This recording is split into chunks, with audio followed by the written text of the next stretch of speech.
इन्दशयवन्दियाणं तिरुवणहितमहुर्विशदवक्काणम् अन्तातीतगुणाणं नमोजिणाणं जितभवाणम्। बोलिए श्री खजराट वासुपूज्य भगवान की जय। आचार्य श्री कुंद कुंद स्वामी की जय।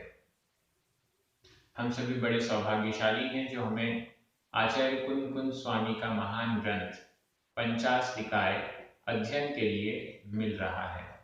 हम सभी आचार्य कुंद कुंद स्वामी की इन गाथाओं का एक एक शब्द के साथ प्राकृत भाषा के व्याकरण के अनुसार अर्थ लगाते हुए भावों को समझने का प्रयास कर रहे हैं।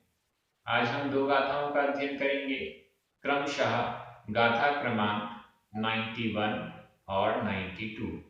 ये दोनों गाथाएं बहुत सरल हैं। आकाश अस्तिकाय का वर्णन चल रहा है। आकाश द्रव्य कैसी है, उसका स्वरूप कैसा है, क्या कार्य करती है, क्या नहीं करती है, इत्यादि बहुत सारे विषयों का वर्णन हम यहाँ पर आगे की गाथाओं में देख रहे हैं।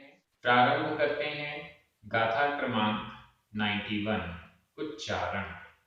जीवा जीवा, पुग्गल काया पुग्गल काया, धम्मा धम्मा धम्मा धम्मा, य लोग दो णना लोग दो णना, यहाँ पर आधा ण पूरा ण, बड़े आधी मात्रा, नन्ना नन्ना नन्ना, लोग दो णना, तत्तो तत्तो, अणर्णमर्णम अणर्णमर्णम, यहाँ भी आधा ण पूरा ण दो बार है, अणर्णमर्णम अणर्णमर्णम, आगासम आगासम, अंतवदिरिक्तम अंतवदिरिक्तम,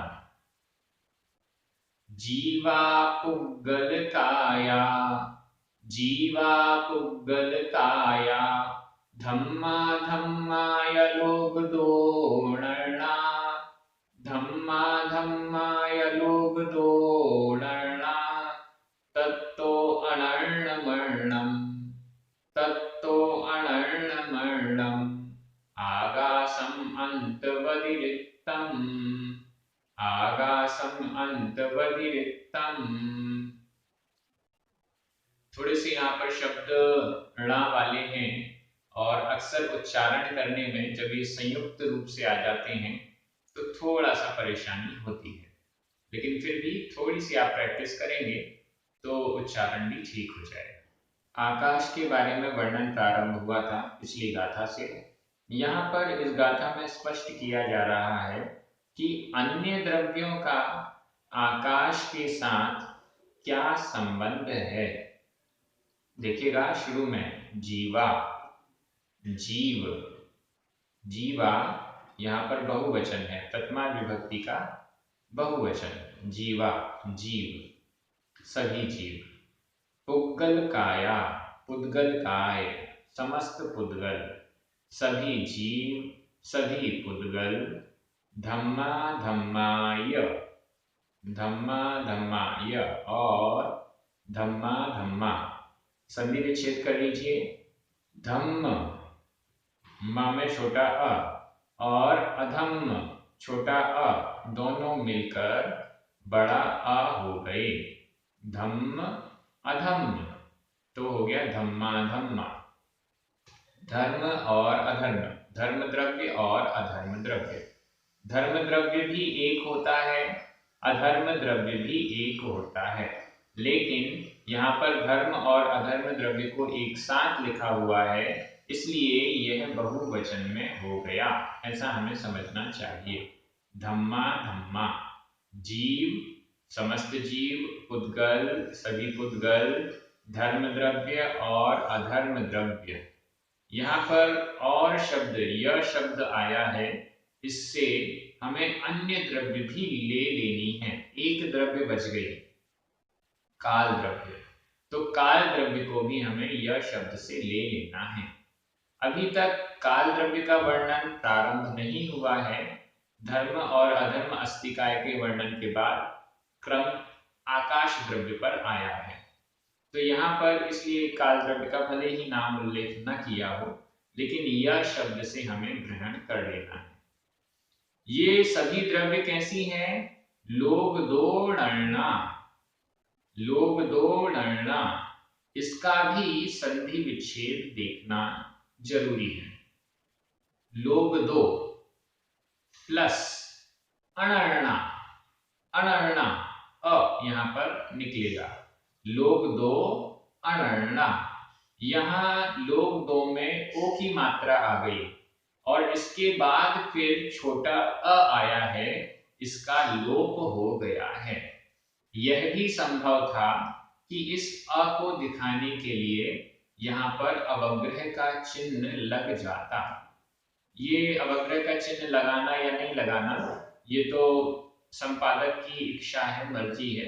आचार्य कुंकुन स्वामी के समय में ये अवग्रह का चिन्ह जो एस के आकार का बनता है, वो सब उस समय में नहीं चलते थे।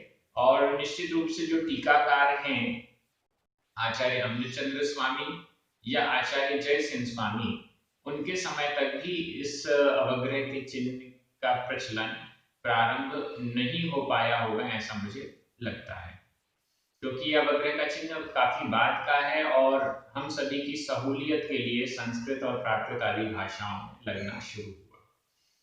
लोभ दो नर्णा, लोभ दो अनर्णा, अनन्य, लोभ दो लोक से अनर्णा, अनन्य है। यहाँ अनर्णा यह भी प्रथमा विभक्ति का बहुवचन है।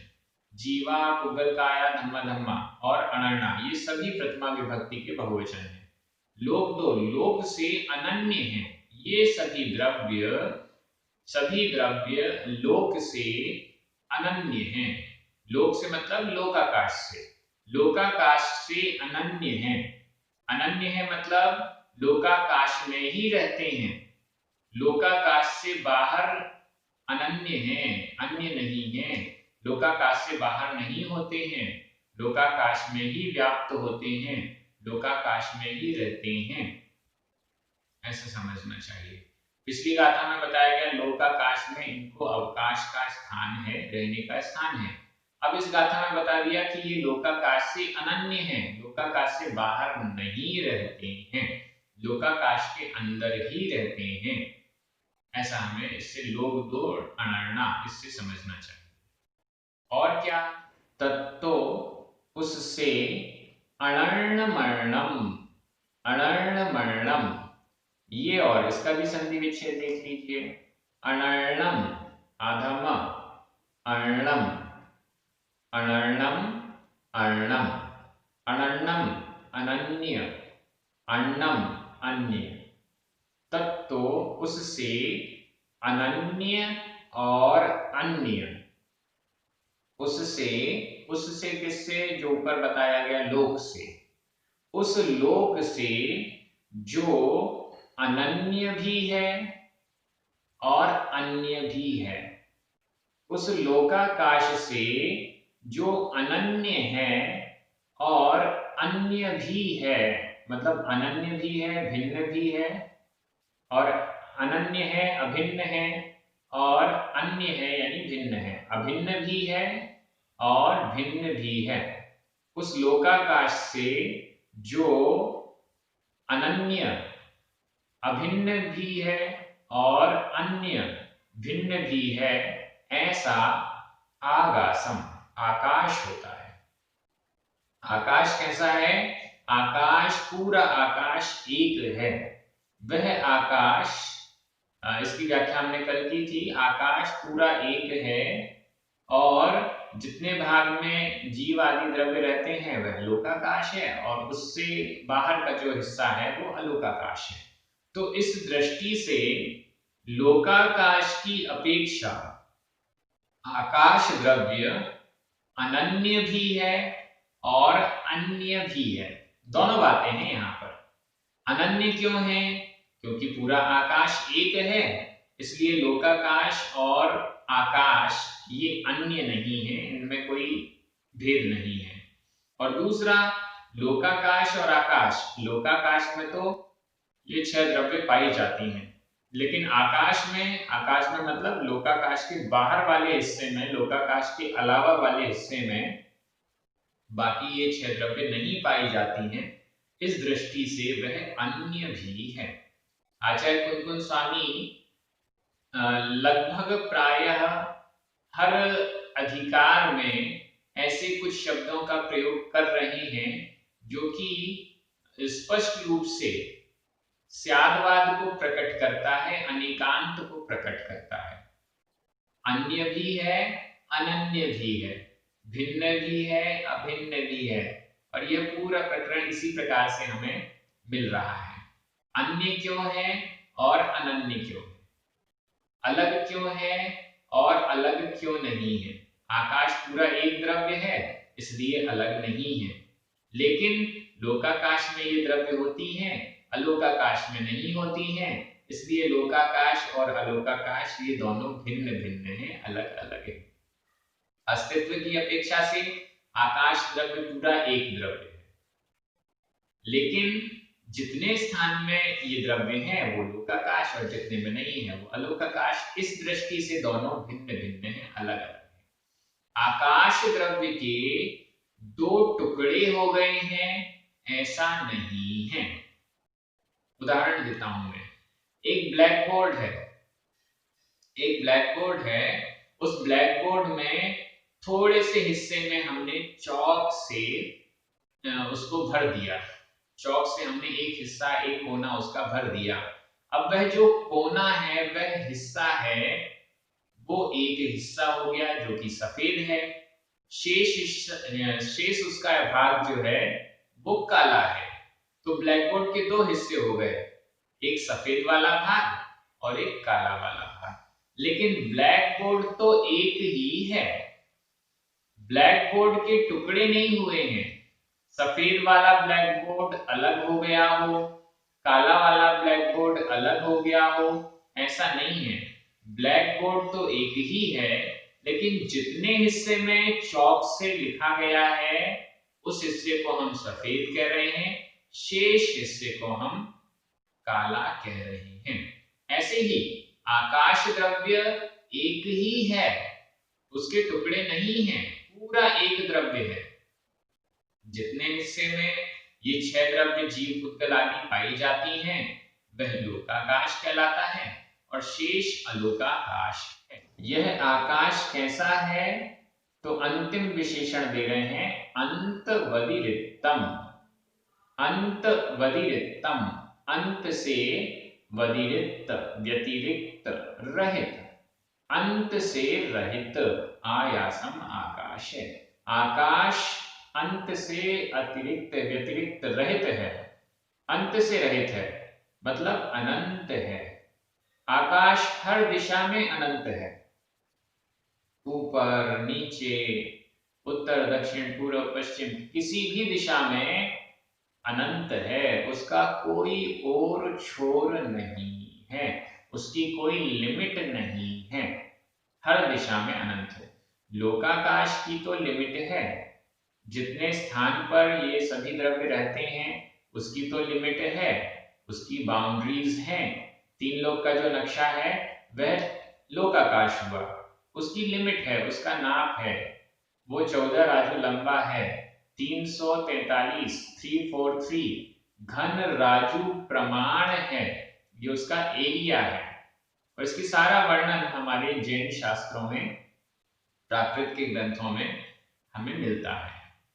लेकिन जो अलोकाकाश है वो हर दिशा में अनंत है, किसी भी दिशा में हम देखने का, समझने का प्रयास करें तो उसकी कोई लिमिट नहीं है। इस दृष्टि से आपको ये गाथा समझ में आ गई। एक बार इसके व्याकरण के शब्दों की दृष्टि से देखें, जीवा, पुगलकाया, धम्मा धम्मा, अणर्णा, इन सब में प्रथमा विभक्ति का बहुवचन है। लोगदो और तत्तो, इन दोनों में पंचमी विभक्ति का एक वचन है। और अंतवधिरिक्तम, आगासम, अन्नम, अनन्नम, इन सब में प्रथमा विभक्ति का एक वचन हमें मानना चाहिए। गाथा बहुत सरल है। अगली गाथा में चलते हैं, गाथा क्रमांक 92। अब यहाँ पर कुछ प्रश्न हो रहा है, उस प्रश्न का उत्तर दिया जा रहा है। गाथा का उच्चारण देखते हैं।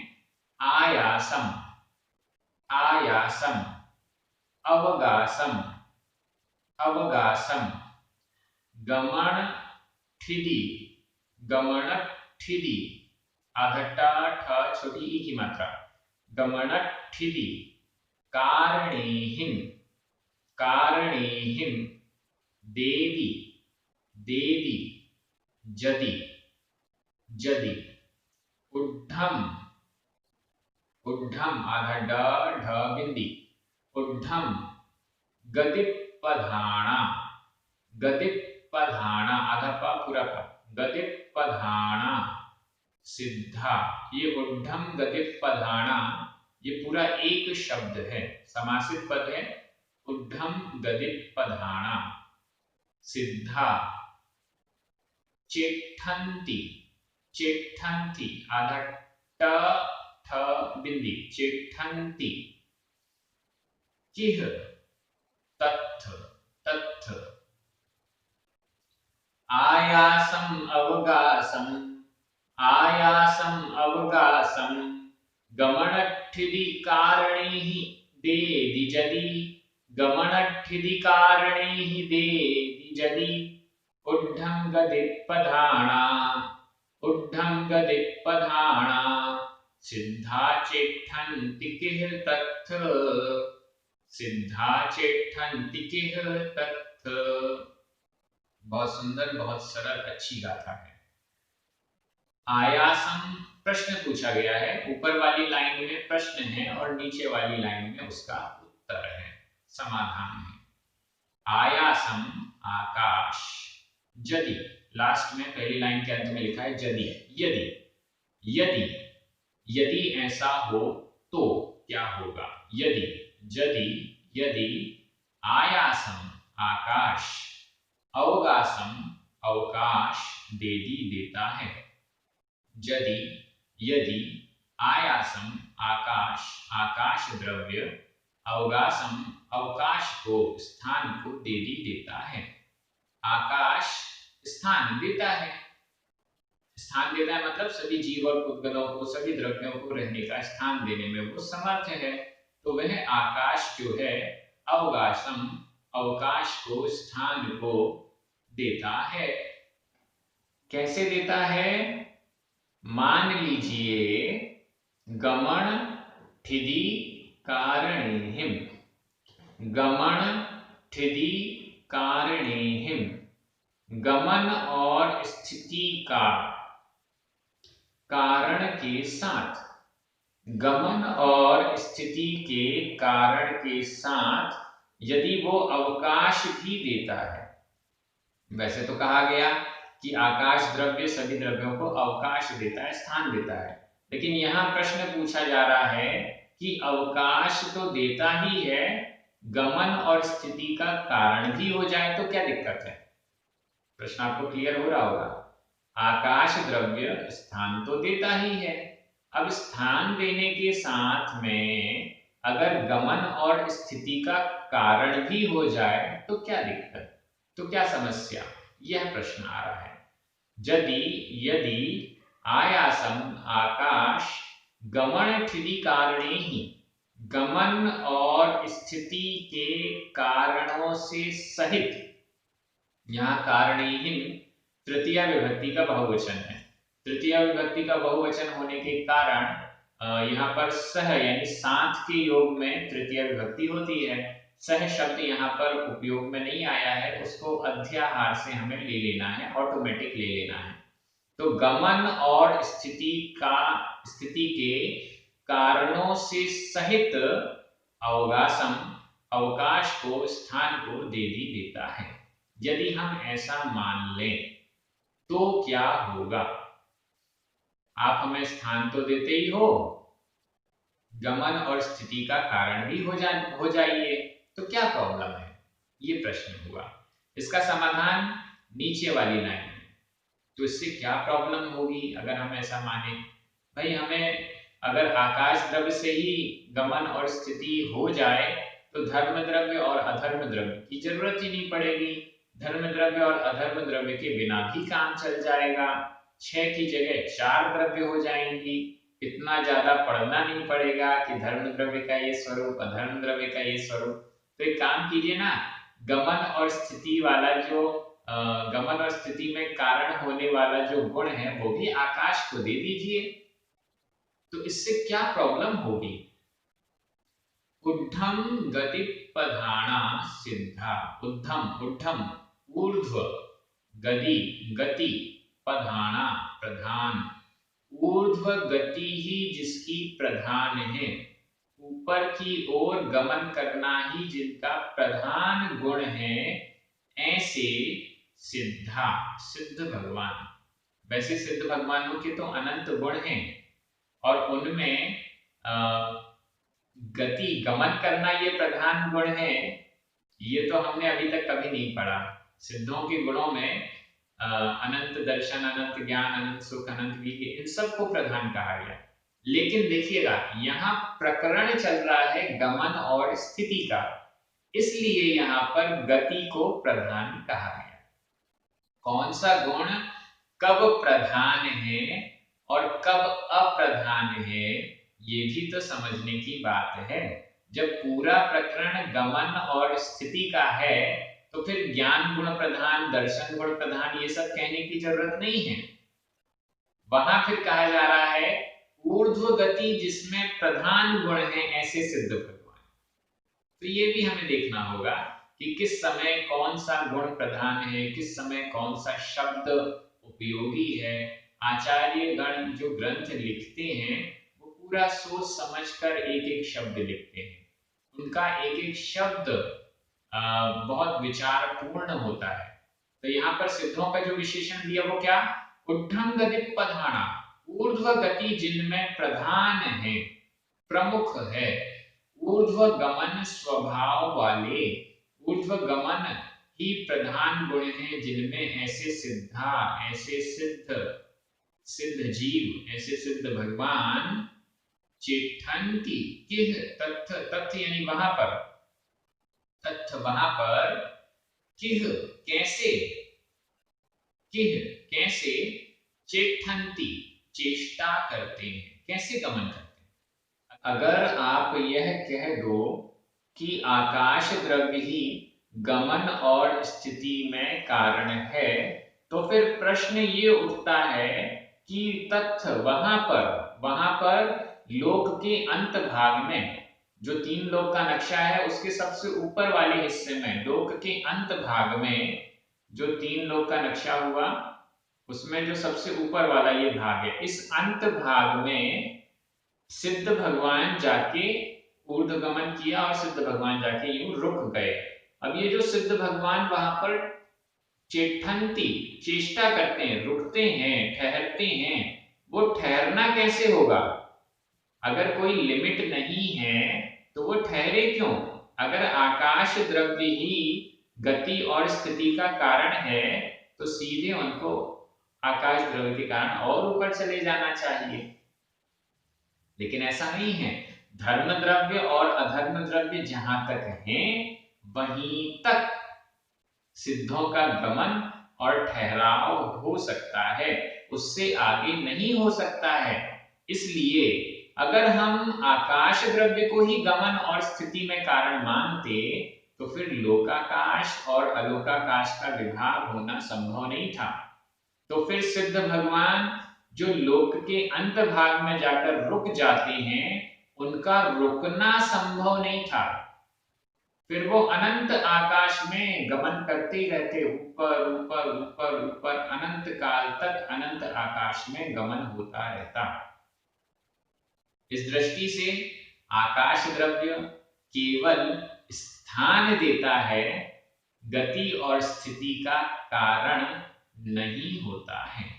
अगर वह गति और स्थिति का कारण हो जाएगा तो ऊर्ध्व गति प्रधान गुण है जिनमें ऐसे सिद्ध भगवान लोक के अंत भाग में कैसे ठहरते हैं? फिर तो वो ठहर ही नहीं पाएंगे। ये समझना है। मुझे लगता है आपको ये पूरा तर्क समझ में आ गया होगा। गाथा बेहद सरल है, बहुत अच्छे से आपको दोनों गाथाएं समझ में आई होंगी। यहाँ व्याकरण के कुछ शब्दों पर ध्यान दें। चेठंती, यह वर्तमान काल अन्य पुरुष बहुवचन का क्रिया रूप है, लेकिन जब हम इनका अर्थ करते हैं तो यह किह के साथ आया है, मतलब कैसे ठहरते हैं, तो इसका अर्थ ठहरते हैं की जगह ठहरेंगे ये हो जाता है। कभी भी प्रश्न के साथ यदि वर्तमान काल का प्रयोग आ रहा है तो वो कंडीशनल हो जाता है और भविष्यत काल के रूप में उसका हिंदी अर्थ कर दिया जाता है। कैसे ठहरेंगे, लोक के तथ्य यानी वहां पर उस लोक के अंत भाग में लोकांत में किह कैसे चिट्ठंती ठहरेंगे, ये इसका अर्थ हो जाता है। वर्तमान काल में होते हुए भी भविष्य काल में अर्थ चला जाएगा। देदी, वर्तमान काल अन्य पुरुष एक वचन का क्रिया रूप है। कारणे ही, गमन थिति कारणे ही तृतीया विभक्ति का बहुवचन है। इसके अलावा उद्धम गदित पधाना और सिद्धा, पधाना और सिद्धा प्रथमा विभक्ति का बहुवचन है। आयासम अवगासम, आयासम प्रथमा विभक्ति का एक वचन है, अवगासम द्वितीय विभक्ति का एक वचन है। इस प्रकार से दोनों गाथाओं का अर्थ हो गया। आप सभी बहुत अच्छे से पंचास्तिकाय जैसे महान और गहन अर्थ वाले इस ग्रंथ का स्वाध्याय कर रहे हैं, बहुत अच्छे से समझ रहे हैं और चर्चाएं भी खूब हो रही हैं। आप सभी जो वीडियो में अध्ययन करते हैं वो अपने मित्रों से, स्वाध्यायी मित्रों से उसकी चर्चा करते हैं, शंका समाधान करते हैं। एक बहुत अच्छा प्रकल्प स्वाध्याय का यह YouTube पर विकसित हो रहा है। जिन पुण्यार्थियों के निमित्त से ये कार्य संपन्न हो रहा है उनको बहुत बहुत धन्यवाद। आप सभी को बहुत बहुत धन्यवाद। जिनवाणी माता की जय।